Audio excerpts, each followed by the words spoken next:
Hi, everybody. Hi. Welcome to our third pre-event for this Global Game Jam event. And today we are joined by Nik Maierle. Okay, this one. Hi. And he's a self-taught 3D modeler who has experience in the industry and also with the teaching. And today he will give us a quick Blender bootcamp so that you can be prepared for the upcoming Game Jam. And just before we jump into the actual presentation, I would like to invite you that you join the Discord, especially tomorrow at 1900, when we will have like brainstorming and team reveal and also team forming. So if you're interested in getting a team or just brainstorming other people about like game ideas, come to the Discord and join us there. Yeah, without further ado, I will give word to Nik. Thank you. Oh, my face. Better. Okay, so yeah, Nik. So today's Blender Bootcamp is going to be something that I thought about very heavily, and basically just made it today. So it's very free flowing. The original idea was to maybe give you a rundown, a quick half hour, an hour course about the basics of Blender usage and maybe 3D modeling in general. I have a lot of notes, what to say, what to not say, but forget it. We're gonna free flow this because giving somebody too much information about something they don't know yet is not really practical. So instead, I think I'm just gonna actually show you how something works, like how to make something actually. So let's go on with this. How to use PowerPoint. Work. Yes, thank you. So short history. So the first official version of Blender was in January 1994. It was an in-house animation software actually for a Dutch company called Neo Geo. No affiliation with the Neo Geo that we know. The name actually comes from the song Blender Yellow, which is actually a really funky song. Design and experiences came from Blender's predecessor, Traces, which was the first 3D ray tracer and modeler for the Amiga in 1987. So basically this Blender and its predecessor predates every other 3D modeling software to my knowledge, or at least the big ones that are still in development these days. It was developed by Toon Roosendaal, which is now the chairman of the Blender Foundation. And it became open source in 2002 when they crowdfunded 100,000 euros from the current Blender users as a cry for help to make sure it's open source. Otherwise, it would have just been lost in, was it trademark limbo, company limbo. And this was one of those first big crowdfunding attempts before crowdfunding was even a thing with Kickstarter. So this is how Blender developed. It started as a animator and 3D modeler, as you can see on the left. And then at version, so until version 2.45, it was the right one. The left one's Tracer. And then at 2.5, it turned into this version. And as you can see, the user interface is getting smaller and smaller. And this was 2.79. And after it, 2.8. The interface got smaller and smaller and cleaner because Blender got more and more funding. There was more need for, let's say, features. People are actually donating, so development actually started kicking off. And the piece de resistance about Blender is that it is actually a shortcut-based modeling software. Well, all the other softwares have shortcuts, basically for most of them, or at least are adaptable to them. But Blender is, from the ground up, was made to be shortcut accessible mostly and not as much through the actual interface, which was a problem when it happened. But these days, it's actually pretty nice as a seasoned user. So to get the hard stuff out of the way now, these are all the shortcuts that you'll ever need in Blender. But as difficult as it looks at this point, it's actually pretty simple. Of course, Blender works on the principle of if there is a function, it's usually the name of the function is basically, let's say, basic. So if the name of the function is bevel, usually the key to bevel something is B, or to grab something is G, or what is it, like to fill is F. So basically everything is letter based. So if you're looking for something or a function, it's usually easy to just think about the name and the key or the first letter it represents, and then variations of Control, Shift, and or Alt. Yeah, so with that out of the way, let's get to creating. So for this, I decided to create a battery from Apex Legends, just because it's actually a very simple prop. It's gonna showcase all the fundamentals of modeling, or the basics, depending on how you prefer to call it. And it's, I think, doable in half an hour to an hour, texturing included in Substance Painter. So it's not going to be completely Blender, but it's going to be 90% Blender. So if you're wondering what this is called the battery shield from Apex Legends. I don't know if Ro can post a picture of the prop, or just no comments. We'll see. Anyway, so as this is a very cylindrical thing, I'm going to start with a new object. And you access the object menu with Shift-A as an add. And all of these options are basically the building blocks of modeling, or at least in Blender.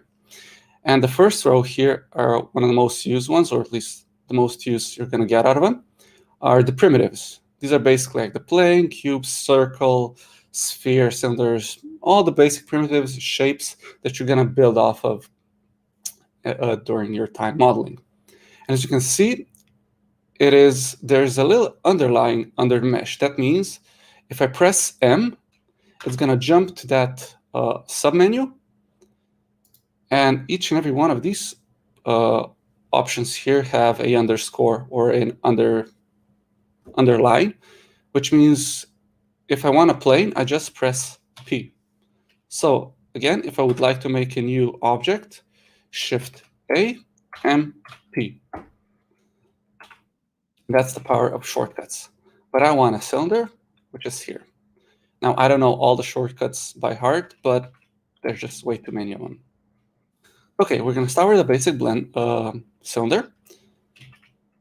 And if I would like to resize them, usually it's like the options here, but I don't need them at the moment. But let's just put it back in. Before I click anything, the options here are that I can basically change the amount of vertices. I can change the radius. I can change the depth.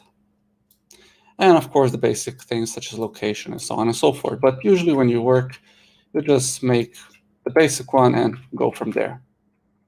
So this is kind of a bulky cylinder. I'm going to start with the top part.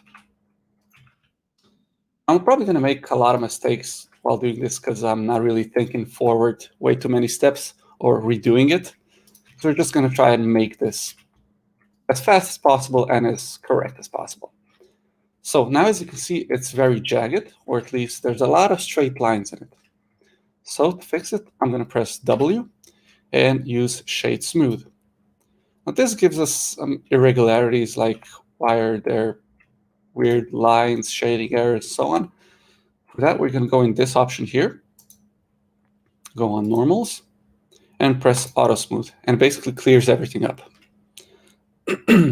Now, from the picture, we can see there's like a dome on top of here, and the bottom here, and the bottom here, with a lot of dots here, some handles, and a little cylinder thing inside. And this is how it looks on the outside. So we're going to go do the blue thing first. So I'm going to select edges. There's in Blender, there is 1, 2, 3 as in vert select or vertex, 2 as in edge or side, or 3 as in polygon or plane. Polygon, plane, doesn't matter. The flat parts. They're also all accessible here via individual clicks. Now, if your Blender interface looks a bit different, it's usually because it's stock on top, but I just prefer to use it on the bottom. So if you're looking for a function that is not here, it's usually up here. So now, of course, with any software, there you can, select and add using Shift or Control. I think in Blender it works both ways. I'm going to select both of these things. And because I would like to get a dome on top, I'm going to use the bevel function, which, as I said, B for bevel. But if I just press B, I get nothing. So for that, I'm going to use Control B.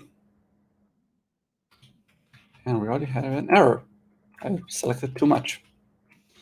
Now I'm just going to Control B and resize it the way I want it. Now, it's supposed to be beveled, so this is a chamfer.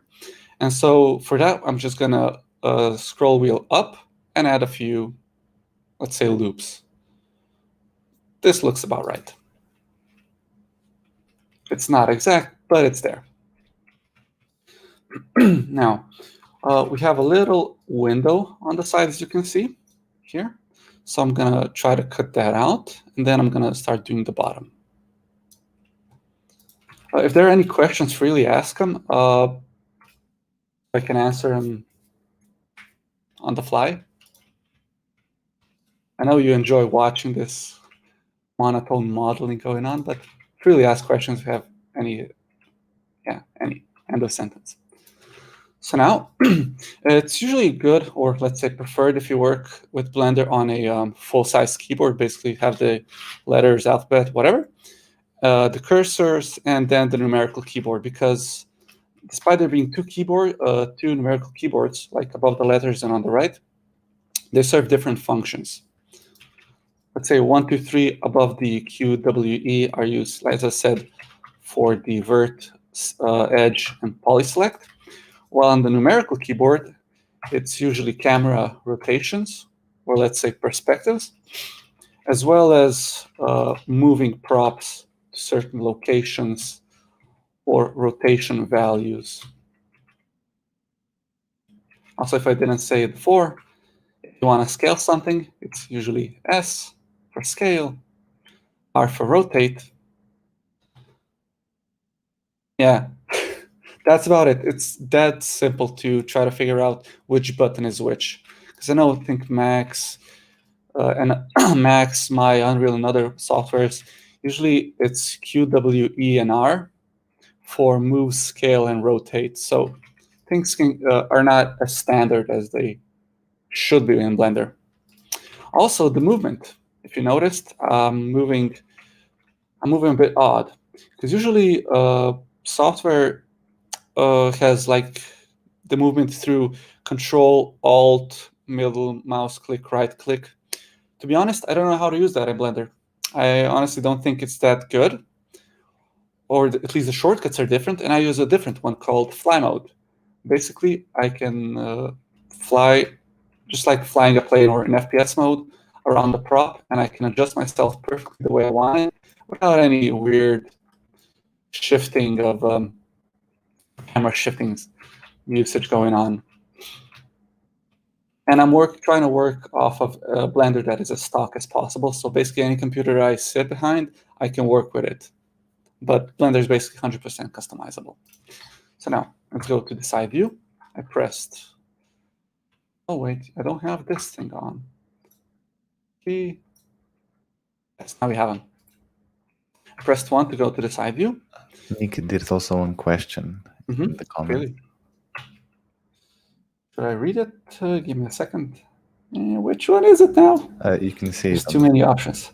Why are you not using Pure Ref? I'm using it, but I just don't need it right now because I have the stream and one reference. It's totally fine. So yeah, but I'm usually using PureRef. So it's right here. Come on, open.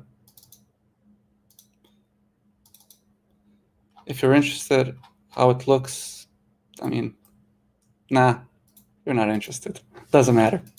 It's just going to be clutter in the stream. So we're going to make a hole here and extrude it. Yes, you can. I'm just about to do that. So I'm going to cut the face or add a loop by pressing Control-R. And I'm just going to set it. And let's say this or area here is OK, but I need 2. So I'm going to do Control-R and then scroll wheel up. And it's just going to populate as many with as many loop cuts as I need. Oh, there's another question that went by way too fast.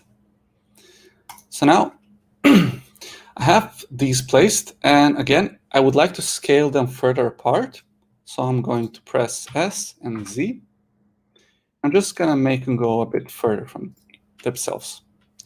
So now I'm going to make the hole.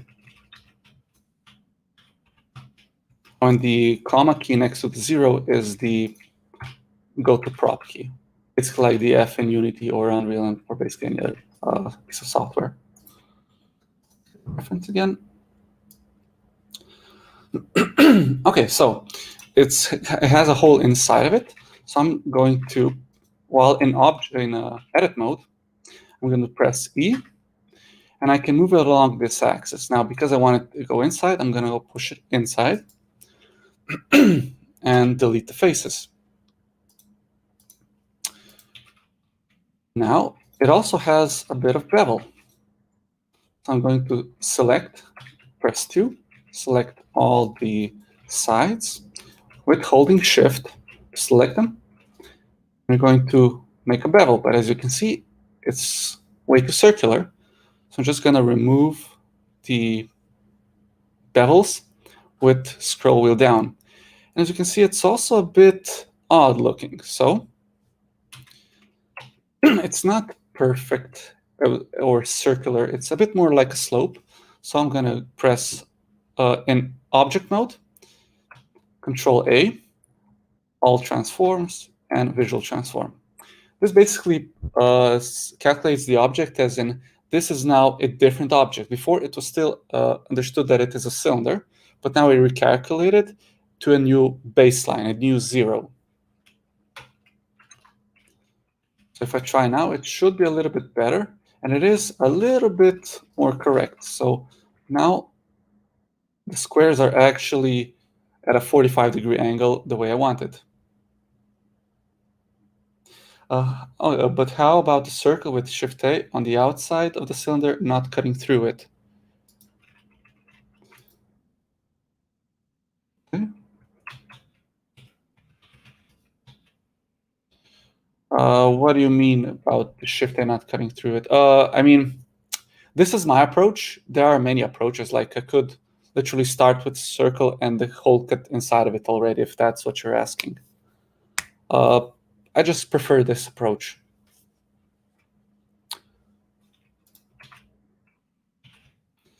So now, as we can see from the concept, there is a bit of a edge to it. It has a little bit of thickness. So I'm going to go in. Now I'm going to hold Shift-Alt near a border that is like this, and it's going to select all the circles around it.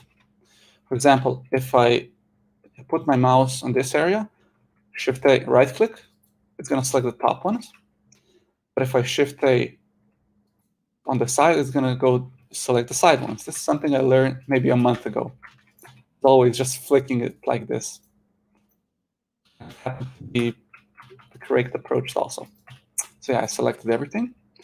Now I'm going to, before I extrude it just with E, but this gives us some artifact, like not exactly what we were looking for.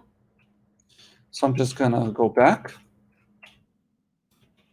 Okay, and I'm going to Alt-E, extrude face along normal. So basically, it's going to go outside of the face itself. So it goes equally from all directions. So this looks good. Now, because this is a separate object, I'm going to have to separate it. So we have a little bit of not a perfect flatness here. So I'm going to press G. Well, select it, press G. Because I want to get it higher, I'm going to press Z. So now it locks it to the Z axis. But I would like to get it exactly where this vertex is. And for that, I'm going to press Shift Tab. There's an issue. Here is the magnet. So press Shift Tab, you can see it turns on and off, on and off. And this tells us what it's going to snap onto. Usually I just keep it to vertex because there's no real reason to keep it on edge or face unless there's some special cases. But for this case, it's going to be fine. So again, I'm going to press GZ, put it here. So it automatically snaps and it's now perfectly flush. Same with the bottom one. There. Now I'm just going to, again, Shift Alt select all of these things. Also the inside. I don't really have to. I'm going to press P because that's the name for separate, or at least the function for separate. This is one of those odd ones. And I'm going to separate by selection. And now I cannot interact with it anymore because it's a separate object. And I have to tab out of edit mode and back in object mode. And now I can interact with it and not with the cylinder behind it. Now I'm going to make a few adjustments to this, and because it just has to be a little bit more, let's say, smoother. So now I'm going to select the edge selector with 2, Shift select the right one, and press F for fill. Now I could do this by hand and just fill each and every one of these separate, but Blender has a function where if you select a side and it has 2 adjacent sides, it's just going to automatically populate.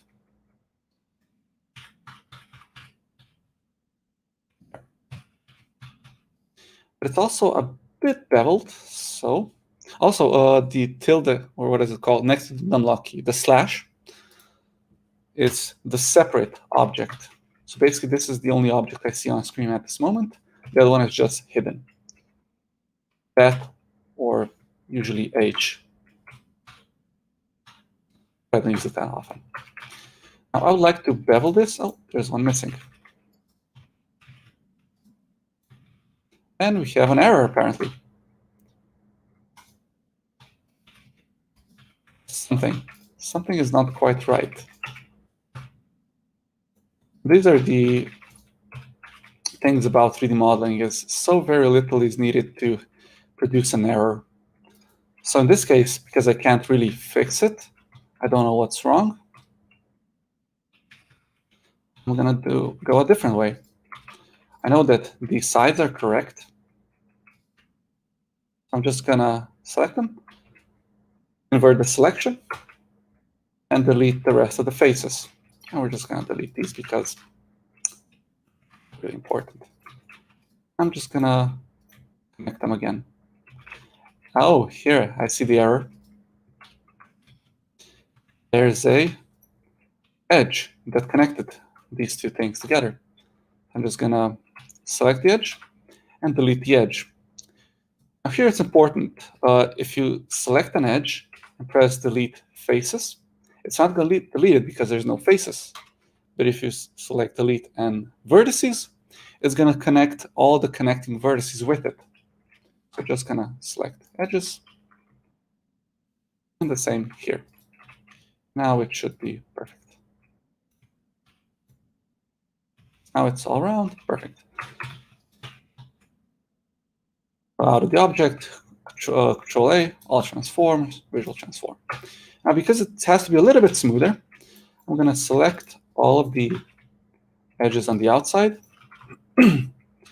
Again, Control B, flip it out, and let's say give it 2 loops. See, it's a bit jagged. Try shade smooth. No, not working. This So now it's working. For the sake of it, I'm just going to add more. Now we're also going to select all these edges and smooth and bevel them. So now it's perfect. To make sure it looks perfect, we're going to go under Modifier, Add Modifier, Weighted Normal. So it's basically going to recalculate normals properly, and it basically saves so much time trying to figure out what is wrong. So now back to this pill-looking thing.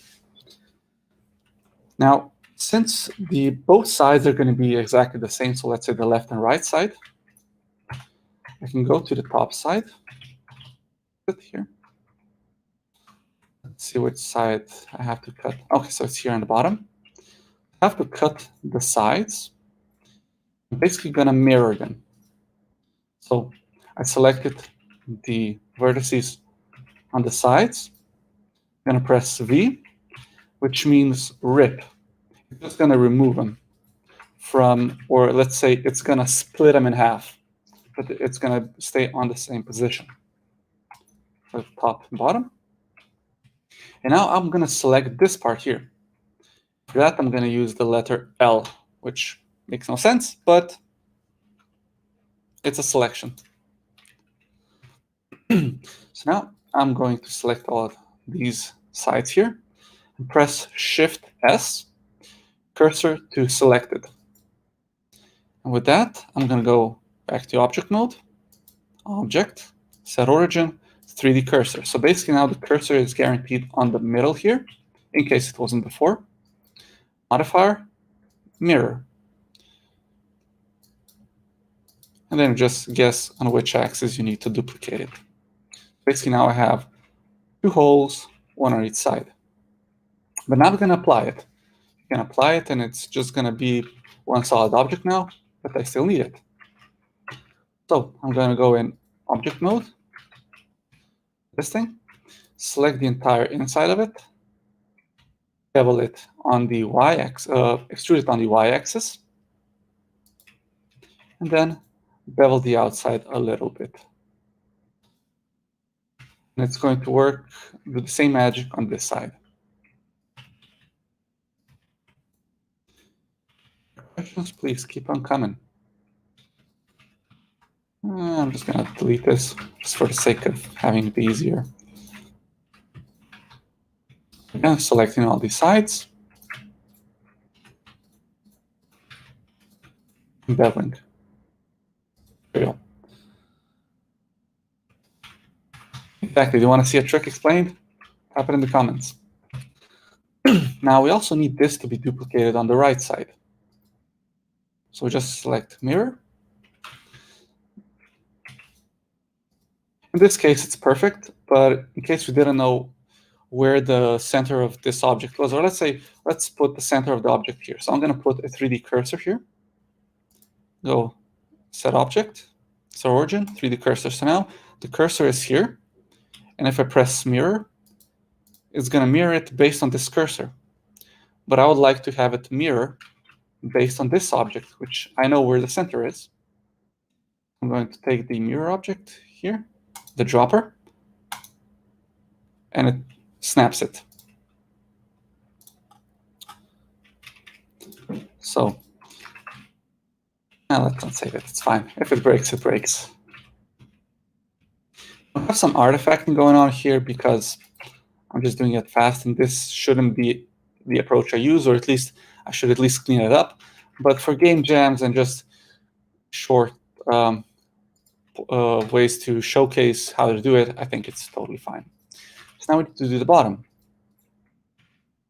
So I'm going to use this bottom piece, which is already circular. I'm going to Shift D to duplicate it. And then I'm going to P to separate it out of the object. And now back to this one. Now this one has a mirror modifier applied to it, and I'm just going to close it down using Control-A or the drop-down menu here. You can see the shortcuts. I'm going to enter the object, Pull it down, showcase this little bottom part.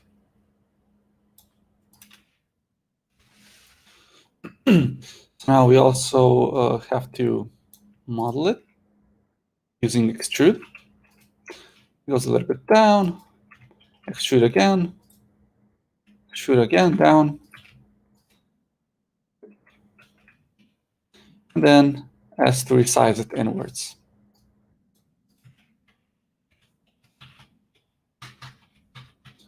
Now, this part here is separated into two parts, so you can see two materials, the top and bottom part, with let's say 3. So I'm going to separate it here in the middle. Bevel this. Oh, and here we have a calculation error. As you can see, this part doesn't really know what to do with itself. So tab out, visual alt transform, visual transform. Will it work? No. That means we have a stray polygon, or at least a stray vertex. So I'm going to select everything here using A, press M, and collapse by distance. Did it work? No. Then we're going to have to recalculate it. Select everything, Shift N, recalculate normals, see if it works. And now it works. Showcase this example why it was that way. See, there's an error. I'm going to go down here with the 2 circles. Under the face orientation, we see that one half is red, one half is blue. The blue half means it's looking towards you. The red half means it's on the other side of it, which is basically transparent, or at least on the wrong facing side. So if I, again, select everything, Shift N, recalculates properly.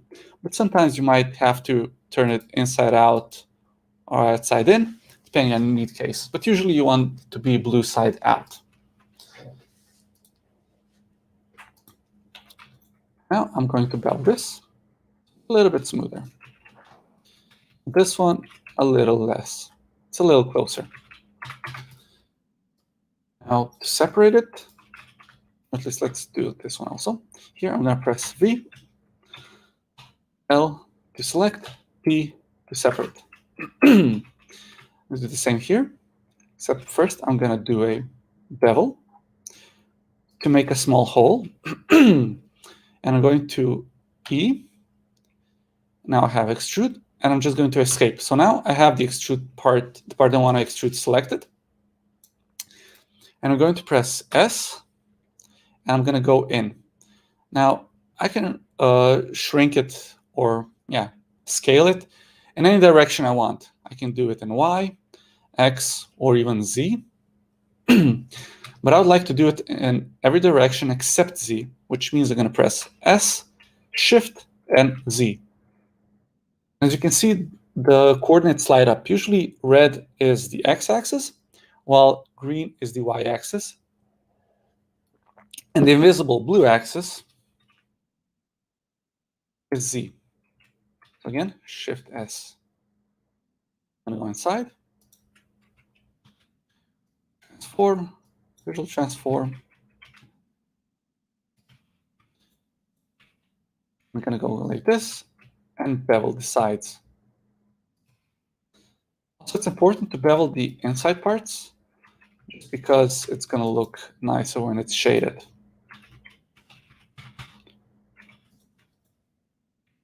I think I'm going to leave this as it is.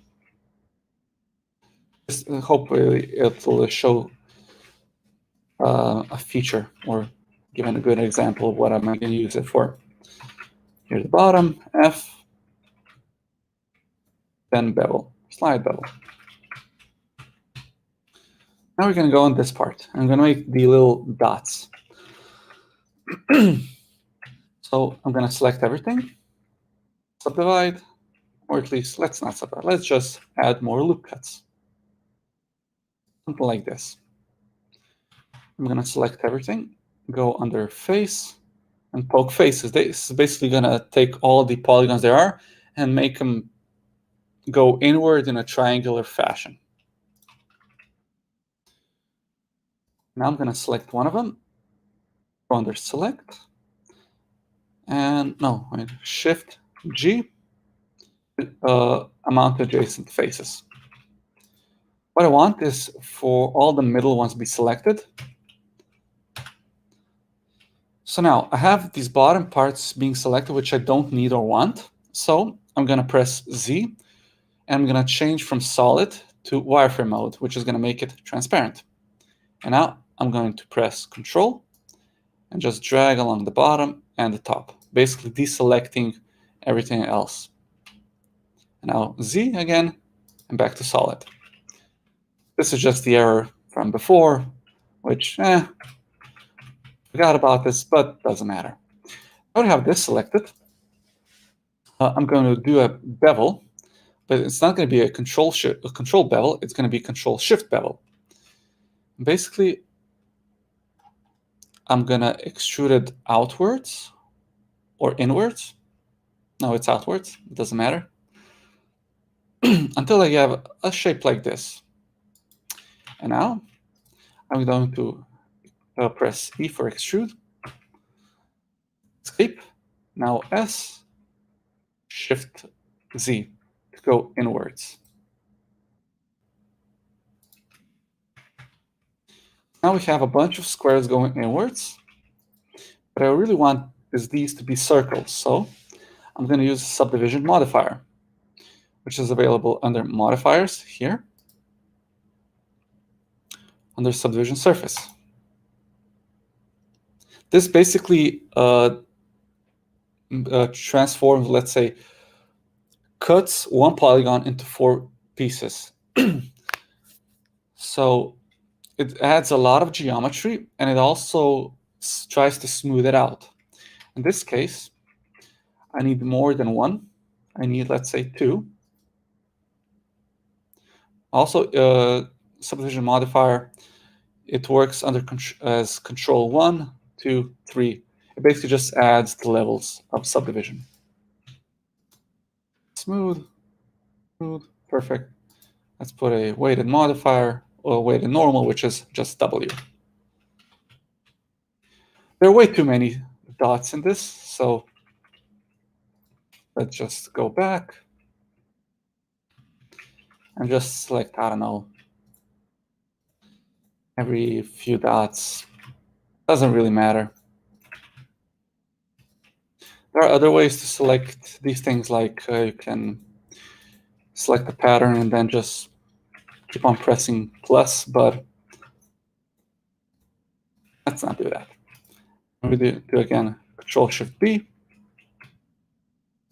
S, E, Shift S inside, subdivision modifier, and have some little holes.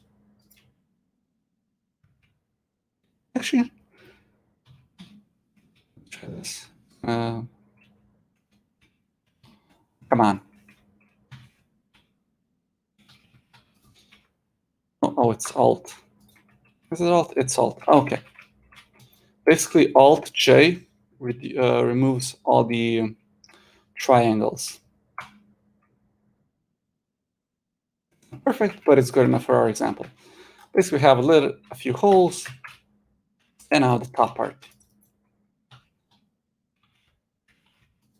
So again, select this part here, duplicate it, separate. Now enter this, and we're just going to apply this here. And I'm going to recalculate. How is subdivision modifier different from shade smooth? Okay. So, okay, let's do an example of this. Let's add a few cubes.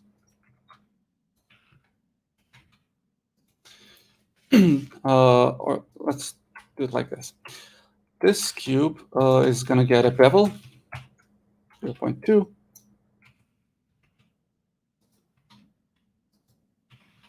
Then we're going to add another one. Selected cube. Now, this one is going to get shade smooth and auto smooth. This one's just going to get shade smooth. This one's just going to get auto smooth. And let's just put another one for that matter. This one's going to get auto smooth and weighted normal plus shade smooth. And this one's going to get subdivision. Automatically, it turns it into a ball. Let's shade smooth it. Now, I'm going to add some cuts here.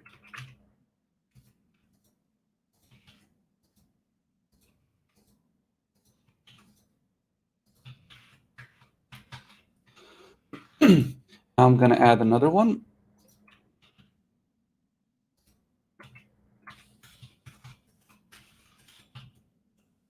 But I'm going to up the amount of vertices and shade smooth it, auto smooth, and maybe weighted normal. So basically, all of these objects here have the same. All these objects here have the same amount of vertices. Yet depending if you use shade smooth, if you use auto smooth here, you're going to get a different effect on it. While this one has a little bit more of them, and it looks nicer, and you have more control over it. Is there any difference between making each material a separate mesh or just applying a different material on the same mesh? I'll get to it. Okay, but back to this. As I said, all of these look similar, but different depending on what you apply to it. But this one has all of them, plus more vertices, and you have way more control over it. Well, this one, I think, yeah, this one has the least amount of polygons added to it like this, but you have to accept it in order for it to be an actual object, an actual polygon, in which case this now has 7,000 polygons. This one has 44, 188, 44, 44, 44. So basically, a subdivision modifier adds polygons to make something look smoother. It's for the high poly when you're like, let's say, finished modeling. If you've done it correct, you can apply a subdivision sub-D modifier to make it smoother. It's going to be a lot more resource heavy, but when you're baking high poly to low poly, it doesn't matter because the high poly is going to be used for the bake, but the low poly is going to be the one that you're actually going to use. There's a difference between making each material a separate mesh and just applying a different material to the same mesh. I'm going to get to that actually. Let's just finish off this object and not have it be. The poly count is in the bottom corner here. So this right now tells us the poly count for the entire scene. I think you have to unlock it in Blender. You can even have it on the left here because they hid that feature now, but it's under Edit, Preferences, and just you have to find it among these. It's basically 5 minutes to do everything. But when I click an object and go inside of it, you see the poly count, the triangles on each and every prop. So it shows you vertices count, the little dots, edges, sides, faces, as in flat faces, and triangles, tris is basically the actual triangle count, like the true poly count, while this is just the face count. Let's just put it to the side. So for the sake of completion, I'm just going to, let's say, close off this one. I'm just going to apply it, recalculate it, and just whatever. Now, because there's a hole here, I'm just going to close it off.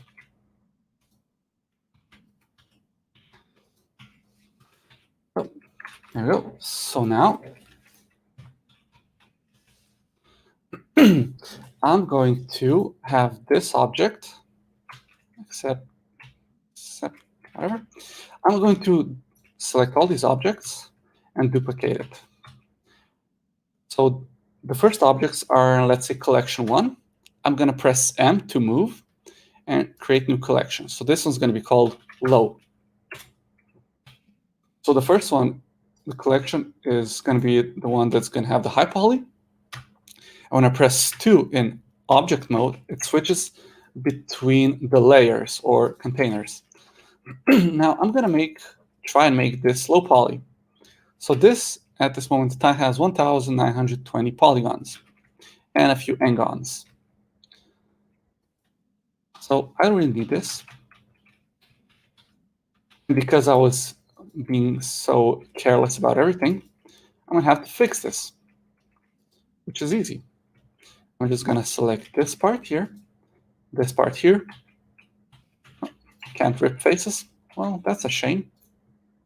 I'm gonna select these faces because I know these are the issues. Delete them by hand.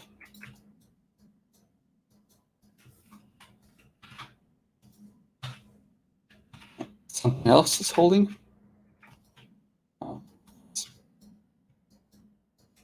One part. Everything else okay?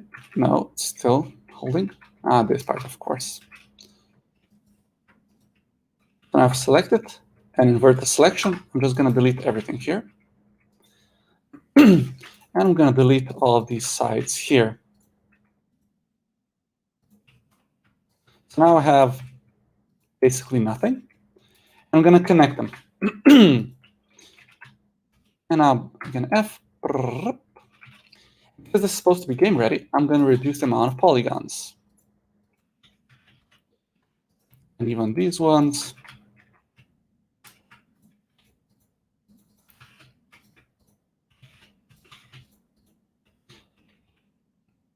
Oops.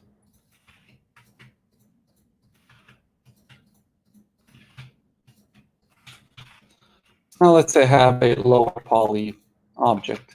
You can go more lower than this, but this is about as low as I'm gonna go. And the top, I'm going to extrude inwards and collapse. So now I have true polygons. So now we're not gonna see the bottom. We're gonna see the top, and that's why the top is capped. And now we're gonna have to do a UV. Now, the thing about UVs brings me to my next point, which is, no. There you go. A UV is basically a flat plane where all the textures are. So imagine this character on the right. All of his textures are going to be flattened out, which means an arm is going to be cut here and it's going to be placed as an UV. Let's say these portions here. The belt is individual, the face is individual, and basically it's a lot of small portions getting their own UV coordinates. But for a realistic actual object that has this, let's say, technique, think about Santa Claus here. It's basically a chocolate wrapped in a foil, and the design is laid flat. And this is basically how UV mapping works. Just going to close it. So now I'm going to select loops or edges that I want to separate. No. You want to keep your loops as flat as possible and as straight as possible. I keep forgetting the camera's here, not there. Streaming habits. And now I'm going to press Control E, mark seam. Now when I mark the seam, I'm going to go here where the clock is at the moment. I'm going to select UV editor. Right now there's nothing, but if I select the entire mesh here, it's wrap, it unwrapped. Now you can turn on this function here, and then select parts of it to understand, okay, so this is this, this is that, this is this, but why is this giving me an error?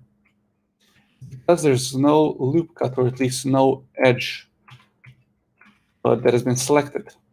Now let's go into this high poly one. So here is the high poly for the object.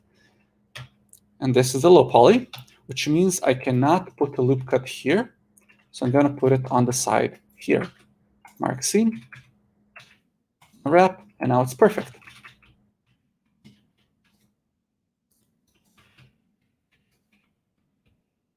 So now I'm going to do is delete this part here, because I know it's the same width as this part.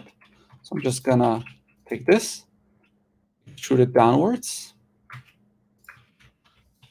select the edges here, rip them, and make it a new object. And I'm gonna make a cut here. This part, despite this being two different objects, I can make it two different objects. I'm gonna keep it at one object.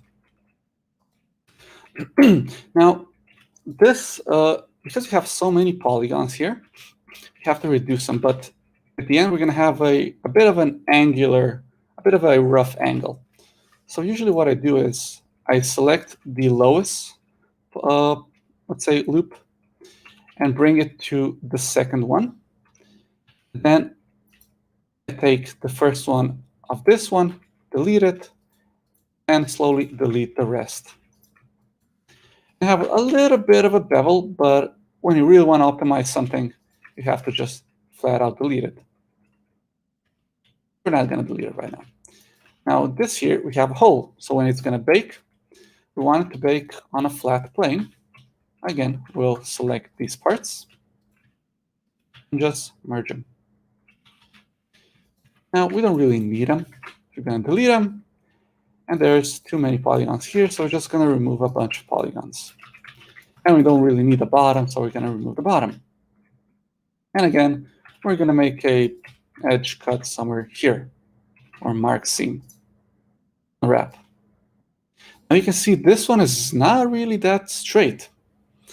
Each modeling program has at least a couple plugins, or let's say standard plugins, to fix these kind of things. For Blender, it's usually shapes. So you select the offending polygons to grid by shape, and it calculates them good enough. So how many polygons do we have here? There are too many polygons here. As you can see, we have holes, so we're going to delete every second one.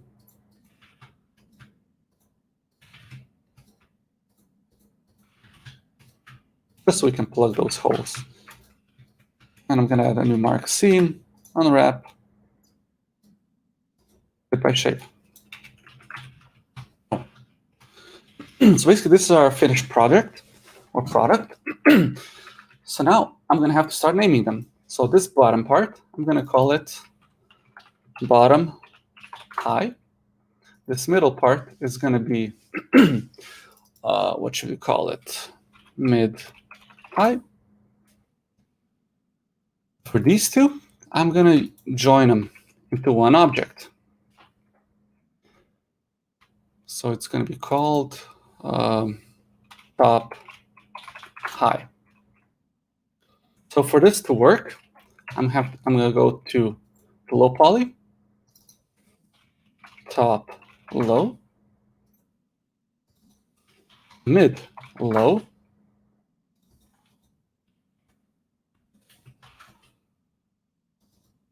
and low, or no, it's bot low. Correct? Bot high, mid high, top high. Okay, that's cool. Now, so now, where are the cubes? Cubes? There they are. Don't need them. So now we're going to take this high poly. Let's do this way. Accept all these subdivisions. So I'm going to give this part here in the low poly is going to get a material. This part is going to get a material. And this part is going to get a material. So now we're going to make 3 different materials, each with its own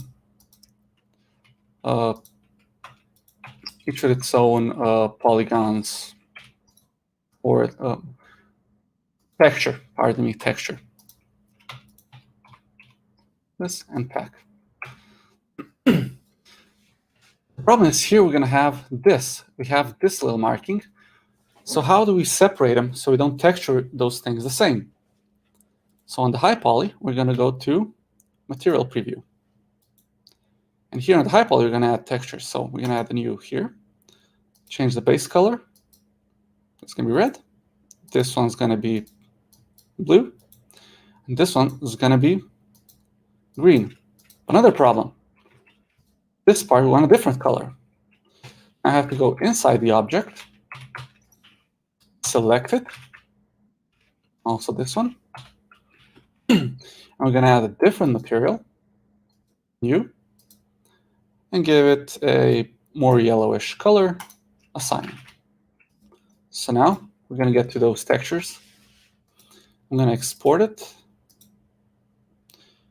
And desktop, where is it?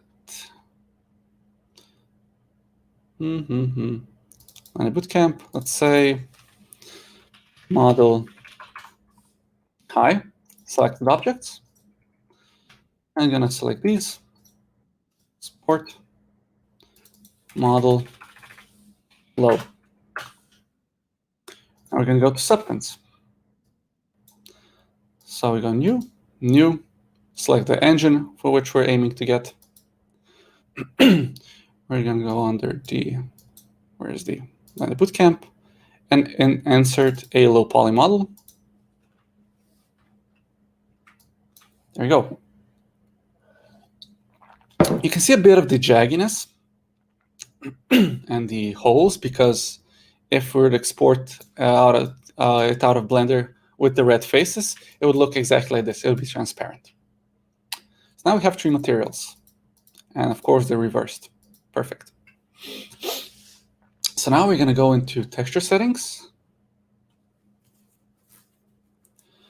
I use material ID. Basically, yeah, when you I use material ID, but I don't use that much vertex color. Honestly, I don't know when to use vertex color. Maybe made for painting in engines, but I cannot answer that because I honestly don't know. So I'm going to go bake mesh. And here are all the options you have. I'm just going to click off all the things we're not going to need. Most important, I think, well, normals are important. We're going to go here, color source, material color. And I'm going to just, well, sure, whatever. Anything else? Okay, now we're going to set our output size, the bake, to 1K. I'm going to select the high poly. So this, match by mesh name. And I'm going to say bake all texture sets.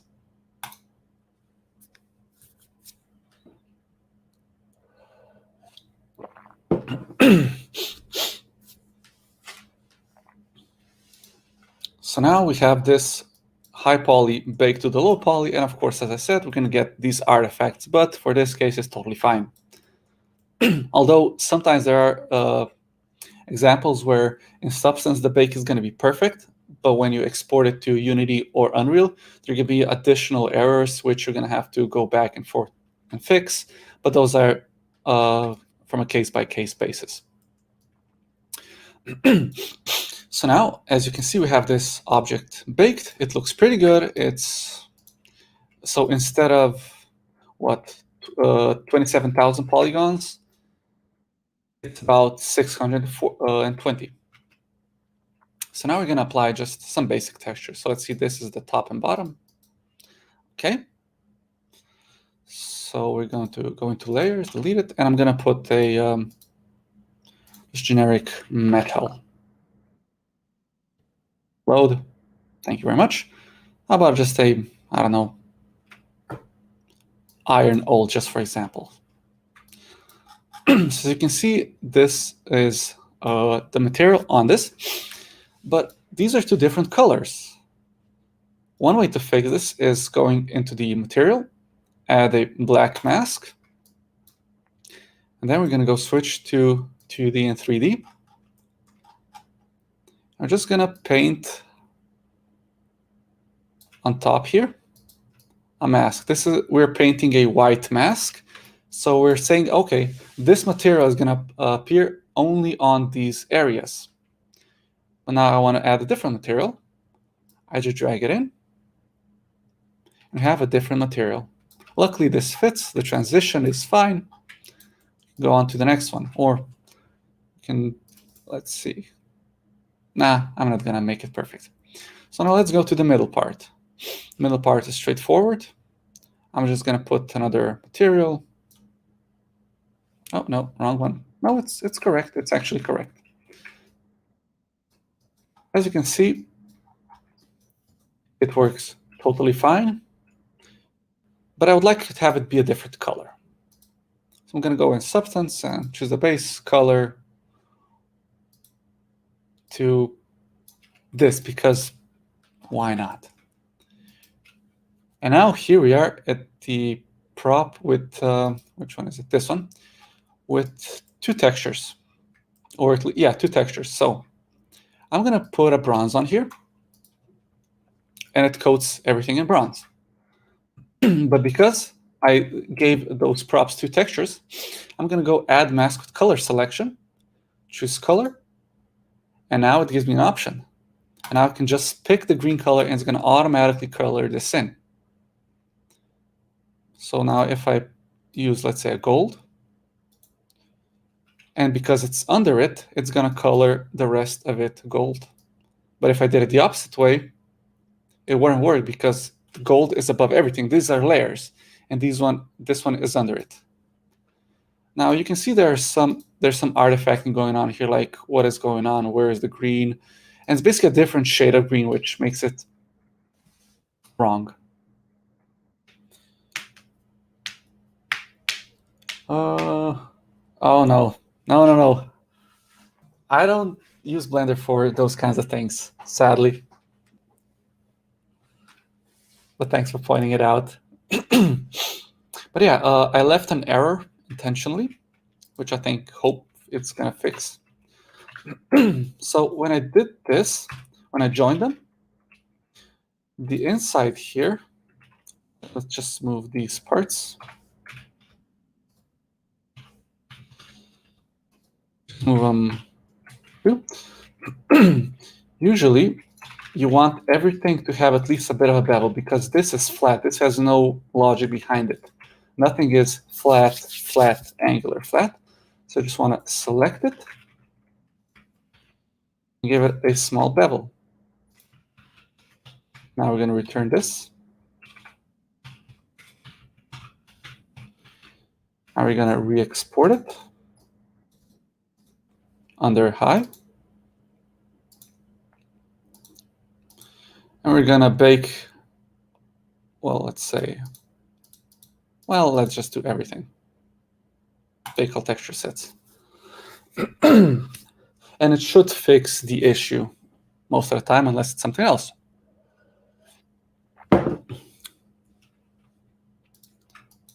Well, it didn't really fix the issue, which means there's something else. It usually means that this part here is too deep inside, because, and I mean, for that, we're going to have to adjust it within Substance. So frontal distance, it's going to have to increase it a little bit. Let's say, it's very finicky. You have to figure out what is the best approach, what is not the best approach. But usually it takes a lot of going back and forth. Now this didn't fix it. It's still the same. But I think this basically shows how to get a basic prop going inside of a game engine. And this approach is basically the same for a game jam or to the highest of polygonal modeling within Blender, Max, Maya, or anything else. So considering this, I think this basically concludes this, let's say, short tutorial boot camp. And I hope you enjoyed it. And if you have any question, please ask, and we can go through it and maybe do it. So thank you. Thank you very much, Nik. This was quite informative. I think I went over 2 or 3 tools. So it's really cool to watch you work. So before we move to any other question, I think you still didn't answer one in between. Which one? Is there any difference? I'll just put it on the screen. Is there any difference between making a separate mesh and just applying? I think I showcased this because okay, let's say this is one texture, and I hand painted it so it can have 2 materials on it. This has one texture, is singular, while this object has 2 textures on it, pre-baked. The difference is when you put two separate textures on an object, usually color map it, and it makes the process of texturing way easier. So I think I showcased it well now. Basically, as I said, I applied a different color to both textures. So if I put heavy red and then just select mask with color selection, I can select the green and it's going to be just this part that is going to be the texture. That is the main difference. It is a huge time saver. Okay. And then I think there is a next question, which is also linked to this one from Andras. So if you have 4 different materials, in Substance you can't. Mm-hmm. In Substance you can't, but if you're in Blender, here I have 3 props basically, and they're going to be baked as different props. But let's say I would like to have them be combined as one. So for the baking, individual, and these are also individual. But let's say I want to join them. I'm going to select all the props, tab to edit mode, select all of them, unwrap, and now they're going to be on the same UV map. I mean, yeah, they're going to be on the same UV map, still be different textures, but there's not going to be, but you can later on join them into one. I mean, yeah, okay, let's do it like this. So basically, this is my approach. I don't usually do it often, but when I do it, it's like, I don't know, I'm blanking out at the exact moment, but I use it all the time, which is weird that I don't know how to do it right now. But usually let's say, okay, this is the finished prop. I'm going to duplicate it, move it into the new scene. Let's say merged under 3, and I'm going to join it all together now. Honestly, let's see. Why am I blanking out on this question right now? This is so basic. Oh, no. Okay, it's fine. Okay, so right now here I gave each and every object one material, but I'm just gonna delete it and give every object material 1. Material 1. So now when I export this, export model low, it's gonna override the previous one. I'm going to go to project configuration, re-import the object, and now it is one object, but it still has the logic behind it. So when I bake it, it's going to be one prop. So now it is under one layer.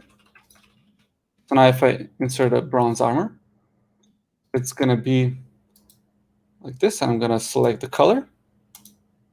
And now that's how you bake 4 different props. They're all together under one texture and being individually separated. So color selection, like just this. And now if I export it to Blender Bootcamp, blah, blah. The resolution, no 2K, 1K. I'm going to use this one. And now I'm going to go to the joined object, which has all the UVs. And under this, delete everything except one. Base color here, image texture, open. I'm going to find desktop. Where's the Blender Bootcamp? And apply it. And that's it. Okay, those are all separate workflows and are, let's say, destructive to one another depending how you use it. You can have multiples of approaches using this, but usually you only use one because there's very few reasons, or let's say unless you're joining, let's say, certain props, there's no real reason to use both at the same time, I think. And thank you. And like next comment, like also like ties what I wanted to ask you, like like the comment is like great, thank you. A more basic, let's say, presentation like next time. But yeah. Just to finish my thought, Sorry. like, what would you say, like, that it's like are 4 or 5 shortcuts that you use like 90% of time? I mean, what kind of tools do you? They're not 4 shortcuts. They're 11 functions that are basically everything. 11 functions, and the rest are just shortcuts. So basically, for Bootcamp, is just to give you a short, quick and dirty explanation and presentation of what you can do with it and how to approach it, and just give you a taste and feel for it. While you can debate on one function itself for half an hour at least. So I don't think it's possible to do it under an hour. But okay, let's go. What are the basic ones? I actually have them written down. So basically, S for scale, R for rotate, G for grab, E for extrude, F for fill. Let's add a square. Let's add another square. Control B for bevel. A for select all and deselect. Control 1 and 2 for subdivision, or 0 for 0. And how to use a 3D cursor. And that is what 10 functions. Everything else is legitimately just shortcuts. Much like the mirror, like you can duplicate it and be finicky of how to do something, or yeah, basically everything else is just shortcuts. Everything else is a shortcut. Let's say the solidify modifier is basically an extrude outwards or extrude inwards, depending on the context. Or subdivision modifier can be basically a very controlled bevel or a uncontrolled subdivision. But modifiers give you much more control. Everything else is basically just shortcuts. And what would you say, like, if you would have, like, let's say 2 or 3 days, like, to prepare, let's say, for a game jam, like, which sources or like would you look up, or on what would you, let's say that you would go like 10 years. Blender Guru. Blender Guru on Blender, or basically just big or flip normals, or just anything. Blender beginning fundamentals, how to start anything. Basically, all have different approaches, but they all get to the same conclusion.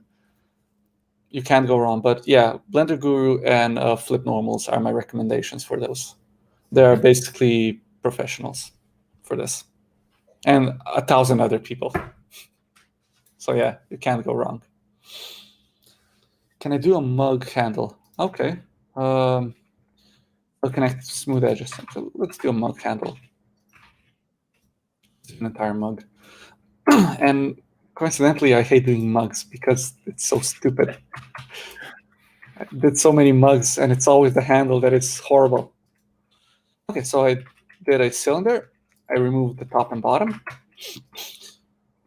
Actually, I don't need to remove the bottom. What? Why did you like remove top and bottom? Because I just needed to remove the top. Okay. So now I'm gonna do it like this. I'm gonna do it. So remove the top, left the bottom, shade smooth, auto smooth. I'm gonna use the solidify. I'm gonna give it thickness. I'm gonna apply, and I'm gonna see if it's turned correctly. Face rotation, it's perfect. Now to have it be a little bit more nicer, I'm gonna bevel it.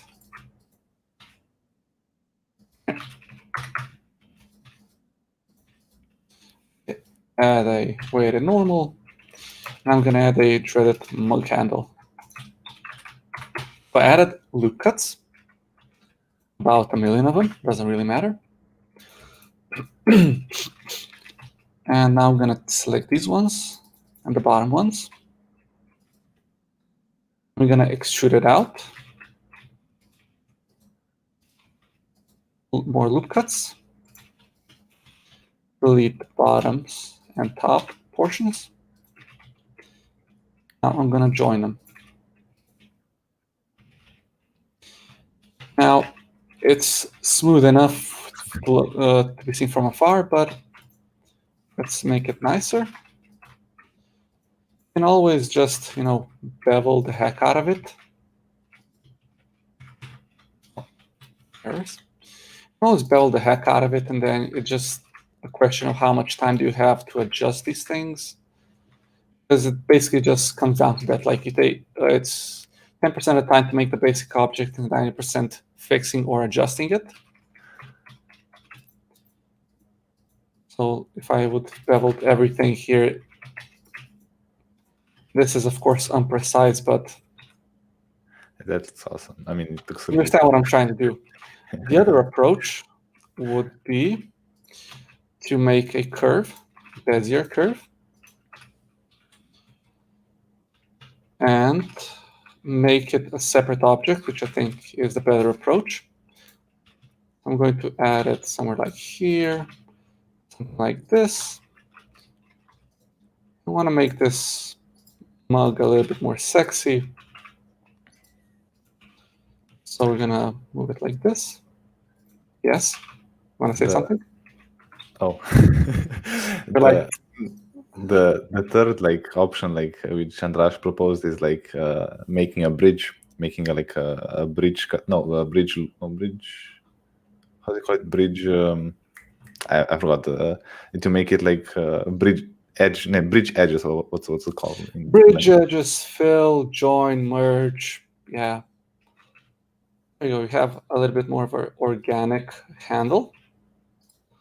Now I'm going to add a,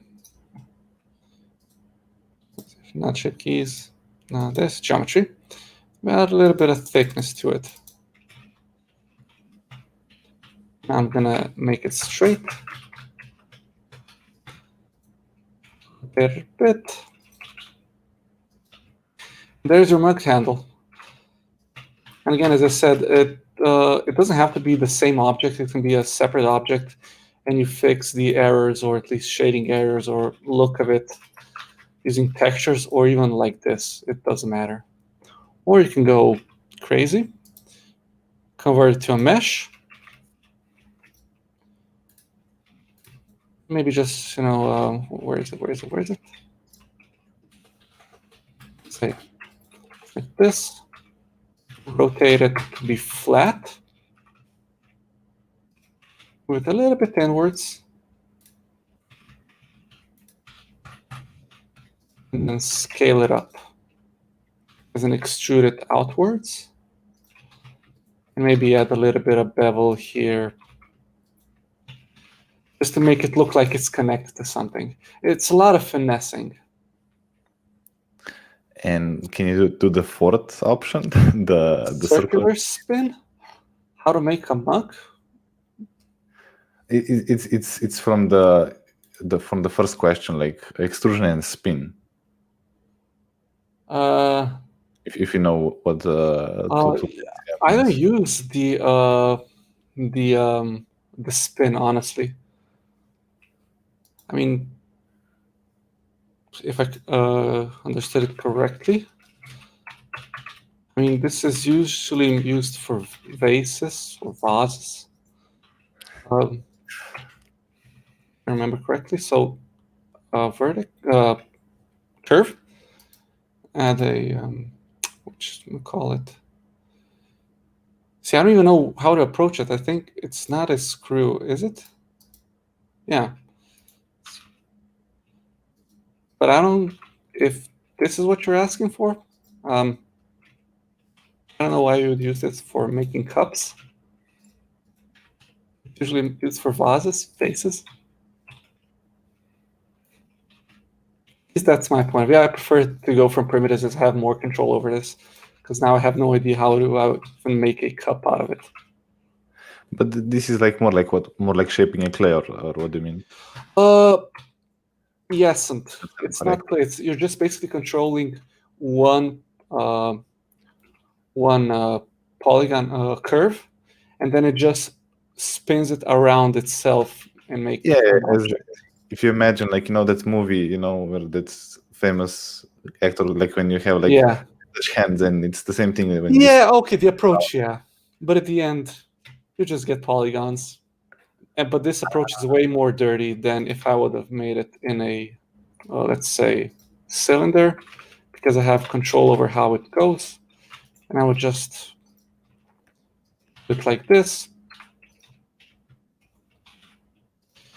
Basically the same shape, just cleaner. If you look at it, because here I'd have to do a lot more cleaning on the polygons because of the way the curve works. Because the curve works like this way. These represent the polygons, and if there's an area which is more dense, that's going to be a lot more polygons in this area and a lot less polygons here.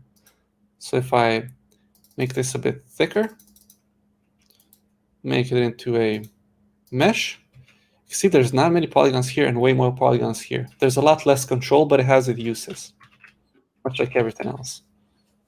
I hope that answers your question. Can you try to make also like candy cane? Wait, I will show you the picture. Wait, Oh, I know, candy cane, not a problem. It's not a problem. Flatten this out. I send it on the private message. It's not a problem. The candy cane. Candy cane is usually this.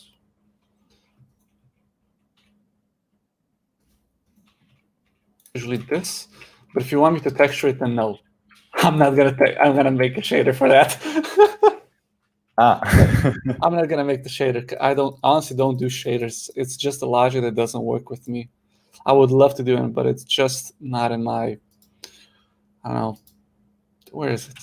Where is it? Object. Convert to mesh. There we go. Candy cane. But yeah, you can do it. Although texturing it would be basically using shaders a lot easier than an actual texture. Yeah, I mean, you could do it procedural. I mean, you could then control. Yeah, of course. How thick is the. I cannot do anything with textures except basic ones, because shaders are way out of my logic zone, much like Substance Designer. Painter, I can do. Designer, no way. So yeah. Any other questions? I think that's no, but I will. Wait, I want to ask like what I want to ask. Yeah, I wanted to ask you like before the talk we were talking like what you would model, right? Like to show. And I was like thinking of myself like what would be the good starting like practices, like when you're modeling, figure out like when you're playing like guitar, like there are like I don't know 5 songs that are like for beginners, like that you can learn, like what would be like the 5 I don't know objects that you can like try to model that you will like kind of like learn. Understand the controls. There's no thing to model that is perfect. Basically, I still can't do a cup using this, and I have 14 years of experience. 12 years of experience in 3D, and I still can't do a proper cup like this. It's just something that takes time. Honestly, I started with environment work, which is the hardest, and then got into prop work so I can work on proper, let's say, singular props and make them look good. And I'm back to environment work. It's just like, there are no things you should model first. If you want to model a car, that's one of the harder things. If you want to model or make grass and so on, it's actually basically texture work. Want to model organic, you're going to start sculpting, which is a different approach. You want to start doing modular. It's not a straightforward approach. That's the thing. 3D is very technical in art. It's not like photography. You take a picture, it is what it is, or illustration where you see exactly how it is, and the person that you're going to send it to is going to have the exact same one. Here, it's just going from software to software. There are differences. And it's the minute things can make such change. Just in Substance Painter, just the basic option of template or just how to bake it from OpenGL to DirectX. DirectX is for Unreal, while OpenGL is for Unity. If you didn't know that, you would think you don't know how to do basic baking because you would just get artifacts and improper texture work. It is a lot of secrets, and not secrets, but hidden features. They're not real features, but you don't know they are a feature until you see there's an issue, there's something missing, or there's an approach that you didn't know you have to abide by. And just for example, let's see. There are so many things that I learned with this current project that I'm working on, just to showcase a bit. This project is so far 1.5 months in development. This looks impressive. This looks like a lot of work. In reality, this is 13 props. It's only 13 props. They're only duplicated 400 times each. But because there's a variation to them, let's say the curtains here, the material there, these things are all identical. It's just how you present them. So modeling, get used to the controls, start modeling very fine objects like detailed objects, and then break them down into its base components. So why to start with Blender? Honest answer, I started because it's free, and you should also start because it's free. There's no real benefit to going with Maya or Max or any other software. There's literally no benefit directly in the software. The benefits are Blender in the cost and the open sourceness. In Maya, it is that you're going to get a job in the game industry instantly after 1 year because it's a standardized program. In Max, because you're going to go into architecture and all the plugins are made for Max. And the entire industry of architecture is around Max and the rendering. But I'm just on Blender because, honestly, I was on Max for 4 years and I had almost no progress. But the simple controls, which were for me, were standout feature, and I just learned, and it wasn't difficult to learn for me. Honestly, in 1 month, I forgot everything about Max and switched fully to Blender. And am I planning to make a game? I would like to, but this is for an ArtStation challenge, for the Beyond Human challenge, and I'm working off a concept. So yeah, and this is what I do every day. I make fancy little curtains in so many ways, and arches and archways, and play with lighting. One question, Nick, like,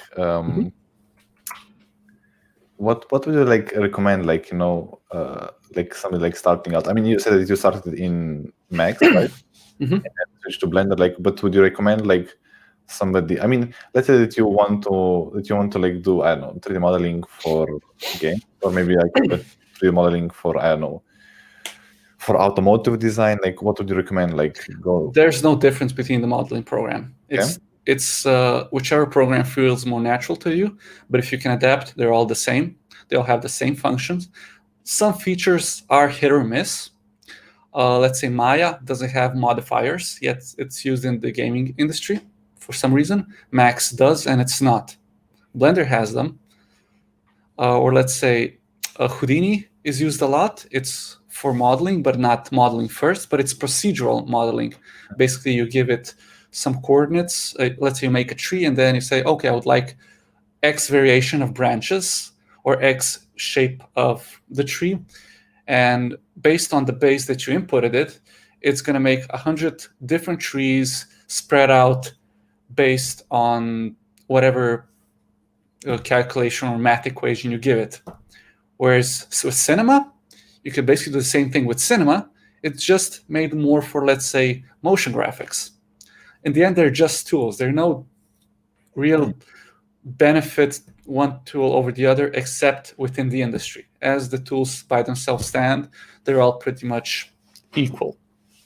But there are preferences from the approach to the integration with the software, to the industry based on what plugins are available and what is basically grandfathered in. So if you're going to go in games, if you really want to choose something, if you like 100% go with Maya, you'll get a job 1 year into starting, and then it's just based on your quality of portfolio.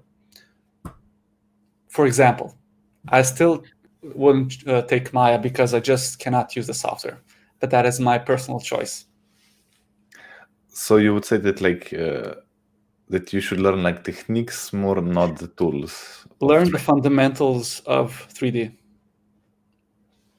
Yeah. And but I mean, what would you start like with? What fundamentals would you like start? Fundamentals are ever changing, and there's basically just proper approach to modeling. Basically, my fundamentals would be that anything you model, make sure that you start with planning on how you're going to make a high poly out of a low poly and then back to a low poly, so that you're doing multiple steps at once, thinking proper texturing approach, proper UVing approach, proper modeling approach. And all these are connected. You cannot just learn these. It takes experience, because I would say 3D is one of the harder arts in the modern age, just from a technical perspective of how complex it can get and the requirements for it. Hell, even the machines are very, well, let's say, hefty. And then it's hardware based, some is hardware accelerated. So this is just a black hole of information you can go down through. And there's still debates, which is the better one, which is the best, why you should, why you shouldn't. There are no right answers. They're just right preferences, honestly. Okay, thank you. And I think on this note, we will finish this presentation. If there are no any other questions, thank you again, Nik, for this in-depth look. And again, I would like you all to invite to our like Slovenia Games Discord, and tomorrow we will have a team reveal and keynote announcement, and we will start like forming the teams. So feel free to join the game jam. And I guess that's all from us, and see you tomorrow.